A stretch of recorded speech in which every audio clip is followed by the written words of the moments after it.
Welcome students. हम पढ़ रहे हैं चैप्टर 9 रिप्रोडक्शन इन ऑर्गेनिजम्स और इस चैप्टर में अब हम पढ़ रहे हैं डेवलपमेंट ऑफ एम्ब्रियो। हमने फर्टिलाइजेशन तक का पार्ट पढ़ लिया था। फर्टिलाइजेशन में क्या होता है? फर्टिलाइजेशन में दो गैमेट्स फ्यूज़ करते हैं और उनके फ्यूज़न से बनता है जाइगोट। आगे चल के इसी जाइगोट से एम्ब्रियो का फॉर्मेशन होता है। तो जो जाइगोट होता है वो बना कैसे?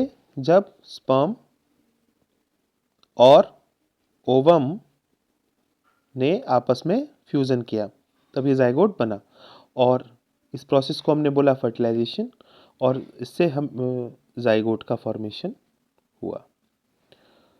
तो जो जाइगोट होता है आगे चल के फिर डिवीज़न करता है बार बार और इससे सेल्स की बॉल बन जाती है। अब इस सेल की बॉल जो होगी इसके अंदर कुछ अलग अलग ग्रुप्स का फॉर्मेशन होने लगेगा और जिनसे अलग अलग काइंड्स के टिश्यूज़ का फॉर्मेशन और ऑर्गन्स का फॉर्मेशन होगा। तो इस डेवलप होते हुए स्ट्रक्चर को हम बोलेंगे एम्ब्रियो।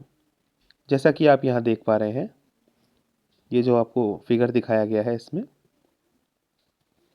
जाइगोट का फॉर्मेशन हुआ। जाइगोट एक सिंगल सेल होता है। यहाँ पे आपने देखा ओवुलेशन हुआ। ओवुलेशन कहाँ से हुआ? ओवरी से। ओवुलेशन होने के बाद जो ओवम है वो बाहर आ गया। अब जो स्पर्म आया था वो इस रास्ते से आया था और यहाँ पर आकर के वो उसने ओवम के साथ फ्यूज़न किया। After fusion what is formed? Zygote is formed. Zygote में आप देखो बार बार डिवीज़न होगा और डिवीज़न होने के कारण देखिए सेल्स की बॉल बनती चली जा रही है। अब इस वाली बॉल के अंदर देखिए कितने सारे सेल्स हैं, ठीक है ना। उसके बाद फिर क्या होता है? अंदर एक कैविटी बन जाती है और फिर उसके बाद फाइनली एम्ब्रियो का फॉर्मेशन होता है और ये एम्ब्रियो कहाँ पर आकर के अटैच हुआ है? यूटेरस की वॉल में आके अटैच हुआ है। तो ये क्या है? यहाँ पर ये यूटेरस है, ठीक है ना। This is uterus. तो इस यूटेरस में यहाँ पर एम्ब्रियो आकर के अटैच हो गया और यहीं पर आके बेबी का डेवलपमेंट फर्दर यानी आगे चल के होता है। तो ये देखो बी वाले डायग्राम में आपको दिखाया गया बॉल ऑफ सेल एनलार्ज करके और ये आपको फिर दिखाया गया है सी वाले में एम्ब्रियो यूटेरस की वॉल के अंदर किस तरह से आके अटैच होता है और इम्प्लांट होता है। तो यहाँ पर आप देख रहे हो ये यूटेरस की वॉल हो गई और ये जो है डेवलप होता हुआ एम्ब्रियो है जो कि उसके साथ अटैच है। तो जो एम्ब्रियो है it gets embedded in the wall of the uterus for further development. तो एम्ब्रियो का जो यूटेरस की वॉल के अंदर जाके इम्प्लांटेशन होता है इसी से उसका आगे जाकर के डेवलपमेंट होता है और बेबी का जन्म होता है। The embryo continues to develop in the uterus and it gradually develops into body parts such as hands. Embryo के अंदर आपको hands, legs, head, eyes, ears ये सारे बॉडी पार्ट्स डेवलप होते हुए दिखेंगे धीरे धीरे। The stage of the embryo in which all the body parts can be identified is called as foetus. तो स्टार्टिंग में एम्ब्रियो कैसा था? Ball of cells, okay. अब बॉल ऑफ सेल्स से धीरे धीरे करके वो किस में कन्वर्ट हो रहा है? फीटस में, क्योंकि उसके पास अब डिफरेंट बॉडी पार्ट्स आ गए हैं। हैंड्स आ गए हैं, लेग्स, हेड, आइज, ईयर्स ये सब आ गए हैं। तो जब फीटस का डेवलपमेंट पूरा हो जाएगा तब क्या होगा? तब मदर बेबी को बर्थ देगी, तब जाकर के मदर की बॉडी से बेबी बाहर आएगा। तो आप यहाँ देखें यूटेरस के अंदर this is the uterus and in this uterus what you see the baby is now fully mature यानी fetus is finally mature and fetus is present and it will be delivered outside the body, then it is called as baby. Understand? Internal fertilisation के बारे में अब हम आगे थोड़ा सा पढ़ेंगे। पहले ये वाला पार्ट हमने पढ़ लिया, ठीक है ना। अब थोड़ा आगे बढ़ते हैं। Internal fertilisation takes place in hens also. तो अभी हमने ह्यूमन बींग्स का एग्जाम्पल पढ़ा था कि ह्यूमन बींग्स के अंदर इंटरनल फर्टिलाइजेशन होता है, हैन में भी होता है। But do hens give birth to babies like human beings and cows? पर आपने देखा होगा कि जो हैन होती हैं, जो मुर्गियाँ होती हैं, क्या वो ह्यूमन बींग्स की तरह या काउज की तरह डायरेक्टली बेबीज़ को बर्थ देती हैं? तो आपको पता है कि वो ऐसा नहीं करती। तो फिर किस तरह से जो चिक्स हैं उनका जन्म होता है? Let us find out. Soon after fertilisation, यानी फर्टिलाइजेशन के तुरंत बाद जो जाइगोट होता है, it divides repeatedly and travels down the oviduct. As it travels down, many protective layers are formed around it. The hard shell that you see in the hen's egg is one of such protective layer. तो fertilisation के तुरंत बाद जो zygote होता है वह divide करता चला जाता है और ओविडक्ट के पास उसके रास्ते में धीरे धीरे नीचे की तरफ जाने लगता है। हैंस की बात हो रही है यहाँ पर। और जैसे जैसे नीचे जाने लगता है बहुत सारी प्रोटेक्टिव लेयर्स चारों तरफ आने लगती हैं, जिसको हम शेल बोलते हैं। तो हैन के एग में आप जो शेल देखते हो, कवर देखते हो ऊपर से, वो वही प्रोटेक्टिव लेयर है। After the hard shell is formed around the developing embryo, the hen finally lay the eggs and the embryo takes about 3 weeks to develop into a chick। और लगभग 3 हफ्ते लगते हैं और एम्ब्रियो एक चिक में कन्वर्ट हो जाता है। You must have seen the hen sitting on the eggs to provide sufficient warmth। आपने देखा होगा कि जो मुर्गी होती है वो अंडे के ऊपर बैठती है ताकि उसे गर्म रख सके। और क्या आपको पता है कि जो चिक होता है उसका डेवलपमेंट जो होता है, it takes place inside the egg shell during this period. तो चिक का जो डेवलपमेंट है वो एग शेल के अंदर ही हो रहा होता है जब उसको हैन गर्मी दे रही होती है। After the chick is completely developed, it bursts open the egg shell. और एक बार जब चिक पूरी तरह डेवलप हो जाता है तो एग की शेल को बर्स्ट करके वो बाहर आ जाता है। इन animals which undergo external fertilization, development of embryo takes place outside the female body। तो ऐसे एनिमल्स भी होते हैं जहाँ पर एक्सटर्नल फर्टिलाइजेशन होता है। तो वहाँ पर क्या होता है, वहाँ पर जो एम्ब्रियो होता है वह फीमेल की बॉडी से बाहर डेवलप होता है। The embryo continue to grow within their egg coverings and after the embryo develop the eggs hatch. तो ऐसे एनिमल्स में जो एग्स होते हैं उसके अंदर ही एम्ब्रियो डेवलप होता रहता है और फिर उसके बाद जब एम्ब्रियो डेवलप हो जाता है तो एग्स हैच हो जाते हैं। एंड आपने बहुत सारे, जैसे आप फ्रॉग्स का एग्जांपल लो, तो फ्रॉग्स में जो बेबी होता है उसे हम टेडपोल बोलते हैं। और आपने बहुत सारे टेडपोल्स को स्विमिंग करते हुए देखा होगा पॉन्ड्स में और स्ट्रीम्स के अंदर। तो ये आपको ध्यान रखना है। इंटरनल फर्टिलाइजेशन किस में हो रहा है? एग्जाम्पल के तौर पर आप ह्यूमंस का नाम लिख सकते हैं, इंटरनल, एंड आप इसके साथ काऊ का नाम लिख दीजिए, ठीक है, अंडरस्टैंड। और आप इसके बाद हैन का नाम लिख सकते हैं। लेकिन हैन में और ह्यूमन में क्या अंतर है? ह्यूमन और हैन में अंतर ये है कि हैन जो है एग देती है और ह्यूमन जो है वो एग नहीं देते हैं। वहीं एक्सटर्नल फर्टिलाइजेशन का एग्जाम्पल क्या था जो आपने लर्न किया था? वो था फ्रॉग। अब नेक्स्ट पार्ट पढ़ेंगे, that is viviparous and oviparous animals. We have learned that some of the animals give birth to young ones while some animals lay eggs। अभी आपने थोड़ी देर पहले पढ़ा कि कुछ ऐसे एनिमल्स होते हैं जो यंग वंस को डायरेक्टली बर्थ देते हैं और कुछ ऐसे होते हैं जो एग्स देते हैं, और इन एग्स में आगे चल के यंग वंस का डेवलपमेंट होता है। तो वो एनिमल्स जो कि यंग वंस को डायरेक्टली बर्थ देते हैं उन्हें हम बोलते हैं विविपेरस एनिमल्स, और वो एनिमल्स जो एग ले करते हैं उनको हम बोलते हैं ओविपेरस एनिमल्स। तो ये जो एक्टिविटी है, नेक्स्ट एक्टिविटी 9.2, ये आपको हेल्प करेगी विविपेरस और ओविपेरस के बीच में डिफ्रेंशिएट करने में। Try to observe eggs of following organisms: frog, lizard, butterfly, hen, crow or any other bird। Were you able to observe the eggs of all of them? Make drawings of the eggs that you have observed। तो आपसे कहा गया है कि भाई इनके सबके eggs को ऑब्जर्व करो और इनकी ड्राइंग बनाने की कोशिश करो। तो क्या आप सबके एग्स को देख पा रहे हैं? और अगर देख पा रहे हैं तो आप उनकी ड्राइंग बनाने की कोशिश कीजिए। तो the eggs of few animals are easily to observe. आपने इस एक्टिविटी को जब किया तो आपको क्या पता चला कि कुछ ऐसे एनिमल्स होते हैं जिनके एग्स को आप आसानी से देख लेते हैं, because their mother lay them outside their bodies. These are examples of oviparous animals. तो कुछ एनिमल्स के तो एग आसानी से दिख जाते हैं क्योंकि वो उनकी जो मदर्स होती हैं उनको अपनी बॉडी से बाहर ले करती हैं, इसलिए आसानी से दिख जाते हैं, तो ऐसे को हम ओविपेरस एनिमल्स कहते हैं. But you would not be able to collect the eggs of dog, cow, cat. पर चाहे डॉग हो, काउ हो, चाहे कैट हो, इनके एग्स को आप नहीं ले देख सकते, बिकॉज ये एनिमल्स जो होते हैं एग ले नहीं करते.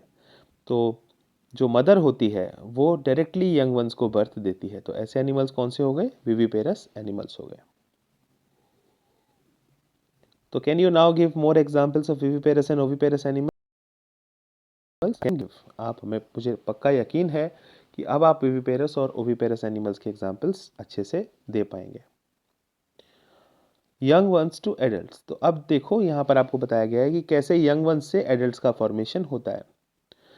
The new individuals which are born or hatched from the eggs continue to grow till they become adults. तो जो न्यू इंडिविजुअल्स होते हैं जो कि एग से निकले हैं वो धीरे धीरे ग्रो करते हैं. और कब तक ग्रो करते हैं? जब तक कि वो पूरे एडल्ट ना बन जाएं. In some animals the young ones may look very different from the adults.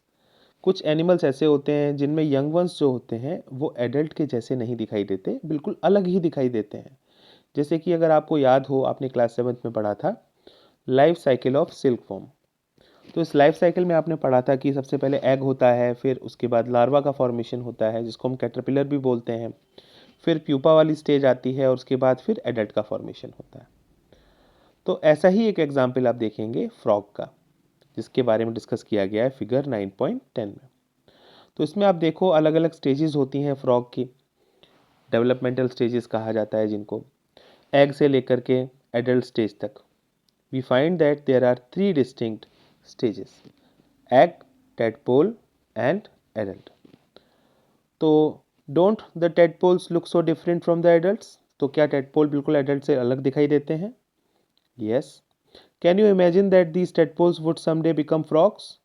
तो क्या आपको लगता है कि tadpole देखने से ऐसा लगता है कि कभी frog बन पाएंगे?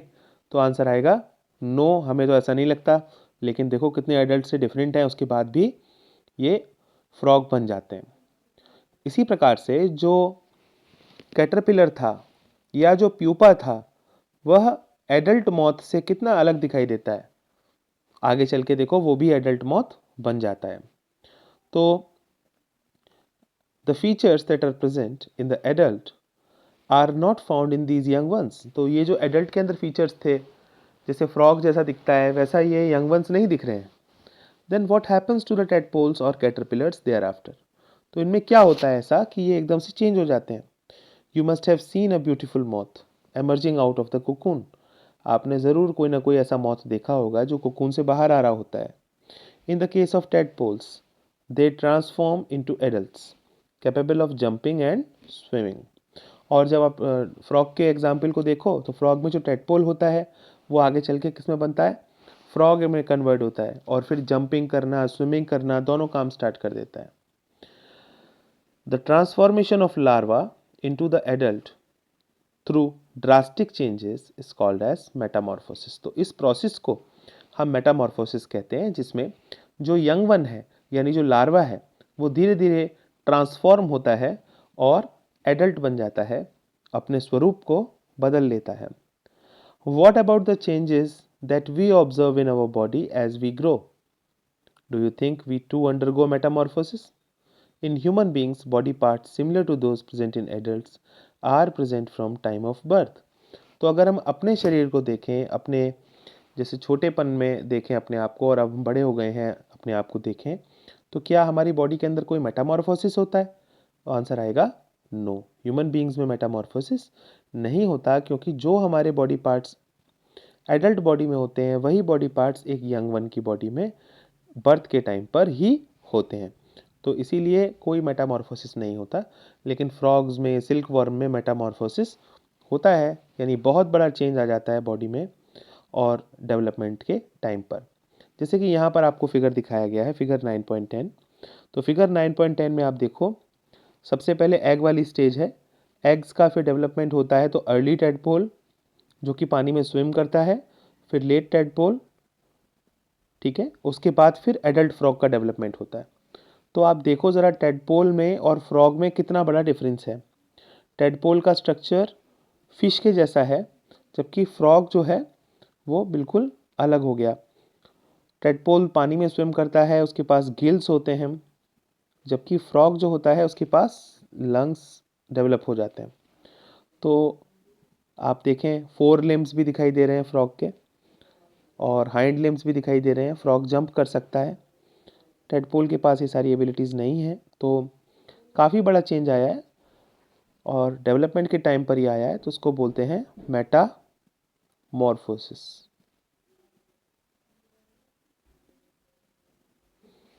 तो मेटामॉर्फोसिस किस में देखा जाता है, आपने पढ़ा अभी सिल्क मॉथ में और फ्रॉग में। स्टूडेंट्स, अब हम अगला पार्ट पढ़ेंगे, वो है asexual reproduction. So far we have learnt about the reproduction in familiar animals. But what about very small animals like Hydra and microscopic organisms like amoeba? Do you know how they reproduce? Let us find out. तो अब आपने अभी तक पढ़ा था कि जिन animals को आप जानते हो उनके रिप्रोडक्शन के मेथड्स आपने देखे, पर हाइड्रा, अमीबा, ये जो कि बहुत छोटे होते हैं, इनके रिप्रोडक्शन किस तरह से होते हैं, चलिए इसको फाइंड आउट करते हैं, इसको हम पढ़ते हैं। तो यहाँ पर आपको दिखाया गया है एक्टिविटी 9.3। सबसे पहले इसे देखते हैं।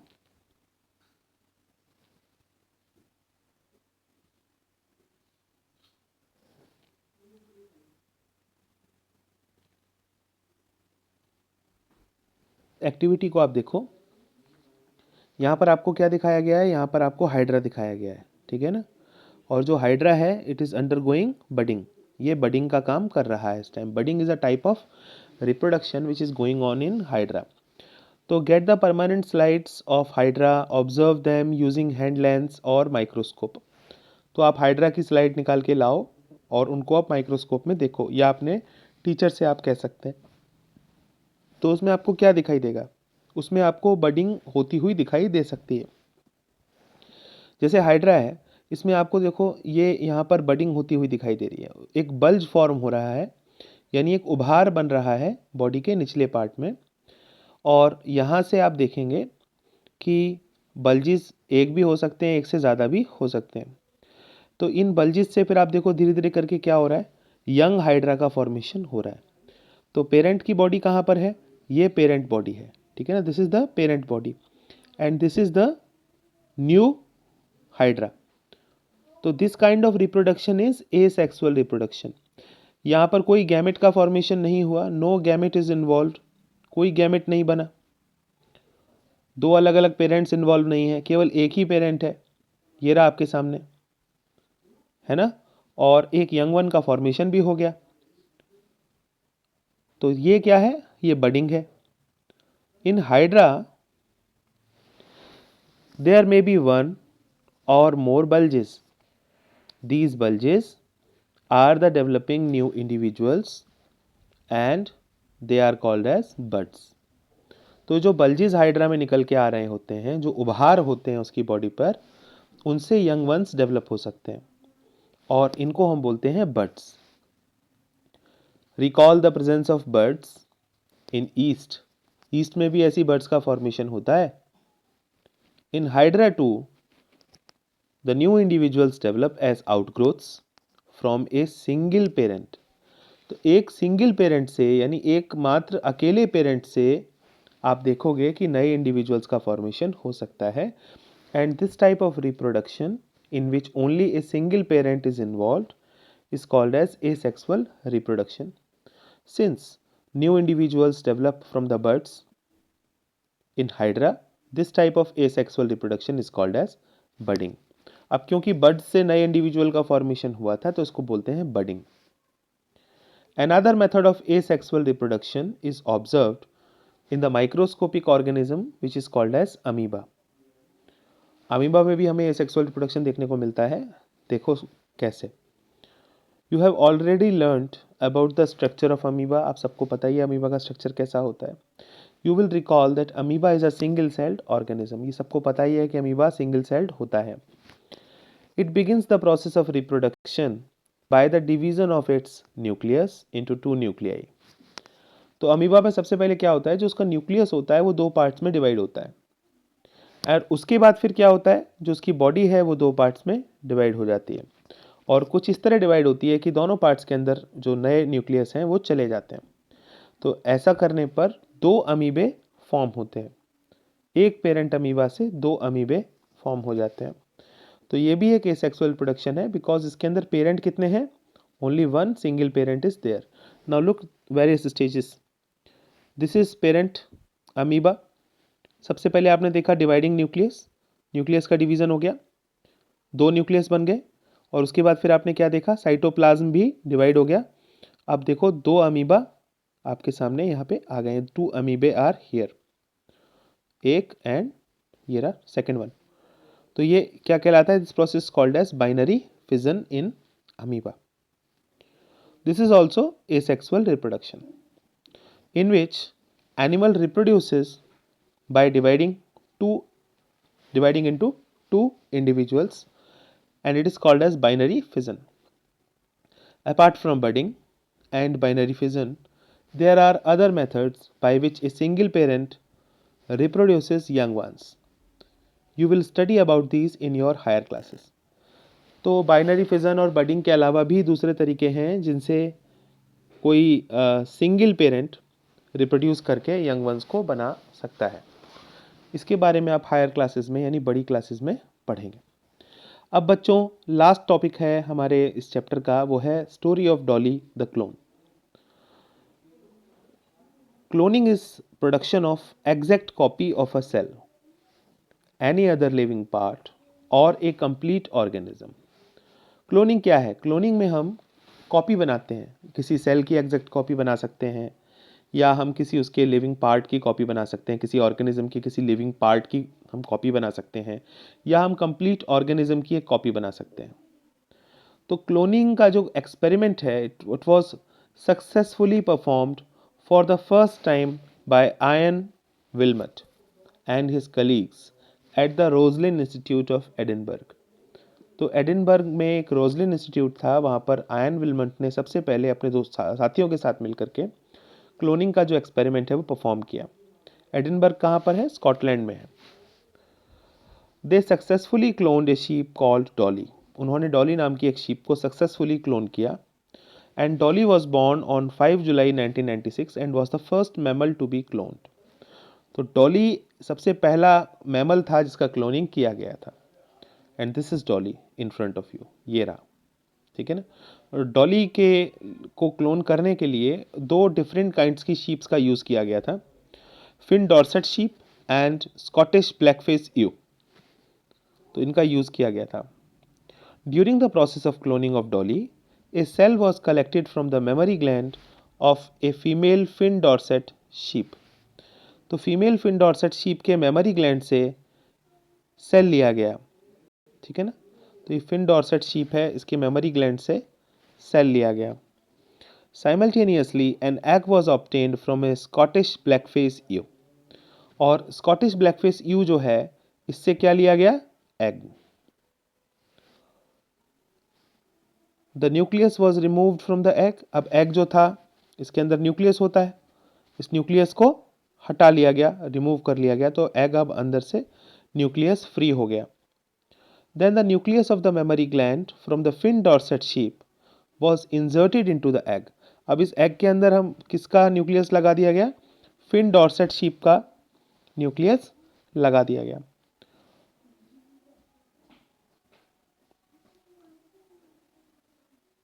ठीक है। Thus the egg produced was implanted into the Scottish blackface ewe. अब इस एग को, जो एग हमारा तैयार हुआ, इसको हमने स्कॉटिश ब्लैकफेस ईव के अंदर इम्प्लांट कर दिया, and development of this egg followed normally, and finally Dolly was born. और अब चल करके आगे चल के जब इसका डेवलपमेंट हो गया स्कॉटिश ब्लैकफेस ईव में, तो डॉली का जन्म हुआ, ठीक है। Now it was found to be absolutely identical to the Finn Dorset sheep. तो देखा ये गया कि ये जो डॉली थी वो बिल्कुल फिन डॉर्सेट शीप के जैसी थी। क्योंकि न्यूक्लियस कहाँ का था? फिन डॉर्सेट शीप का था। एग किसका था? स्कॉटिश ब्लैकफेस ईयू का। एग में से क्या निकाल लिया गया? एग में से न्यूक्लियस हटा लिया गया, इसका न्यूक्लियस तो हटा लिया गया था, और न्यूक्लियस किसका डाला गया था?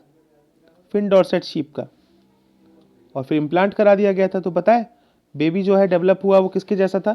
फिन डॉर्सेट शीप के जैसा, बिकॉज न्यूक्लियस किसका था? फिन डॉर्सेट शीप का था, और एग किसका था? स्कॉटिश ब्लैकफेस ईयू का था। तो कुछ ऐसा था क्लोनिंग करने का method. Though Dolly was given birth by a Scottish blackface ewe, it was found to be absolutely identical to the Finn Dorset sheep from which the nucleus was taken. Since the nucleus from the egg of Scottish blackface ewe was removed, Dolly did not show any character of the Scottish blackface ewe. Dolly was a healthy clone of the Finn Dorset sheep and produced several offsprings of their own through normal sexual means. आगे चल के इस डॉली ने sexual reproduction से अपने जैसे बहुत सारे ऑफस्प्रिंग्स डेवलप किए। Unfortunately Dolly died on 14 February 2003 due to certain lung disease. और फिर आगे चल के फरवरी 2003 को डॉली की डेथ हो गई किसी लंग डिसीज के कारण। Since Dolly several attempts have been made to produce cloned mammals. However, many die before birth or die soon after birth. बहुत सारे अटेम्प्ट्स किए गए दूसरे क्लोन्ड मैमल्स को बनाने के, लेकिन ज़्यादा सफलता हाथ नहीं लगी। The cloned animals are many a times found to be born with several abnormalities. और ये देखा गया कि जो क्लोन्ड एनिमल्स होते हैं ज़्यादातर उनमें कोई ना कोई एबनॉर्मेलिटी आ जाती है। तो यहाँ पर आपके साथ बच्चों ये डिस्कस किया गया कि कैसे क्लोन बनाया गया फिन डॉर्सेट शीप का। हुआ क्या था कि फिन डॉर्सेट शीप के मेमोरी ग्लैंड से सेल निकाला गया था, और स्कॉटिश ब्लैकफेस ईयू का जो एग था वो भी लिया गया था।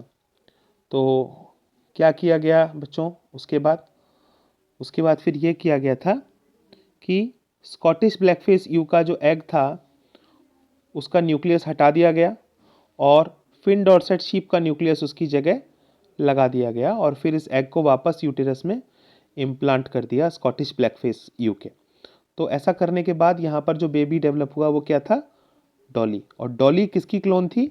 Dolly was clone of Finn Dorset sheep, because जो न्यूक्लियस था वो किसका था? फिन डॉर्सेट शीप का था। इसीलिए सारी प्रॉपर्टीज़ जो थी डॉली में वो किसके जैसी थी? फिन डॉर्सेट शीप के। देखो ज़रा मैच कर रही है कि नहीं। तो ये था पहला मैमल क्लोन जो कि डेवलप किया गया था 5 जुलाई 1996 को। तो बच्चों इस तरह से ये आपका चैप्टर कंप्लीट होता है। इस वीडियो को देखने के लिए धन्यवाद।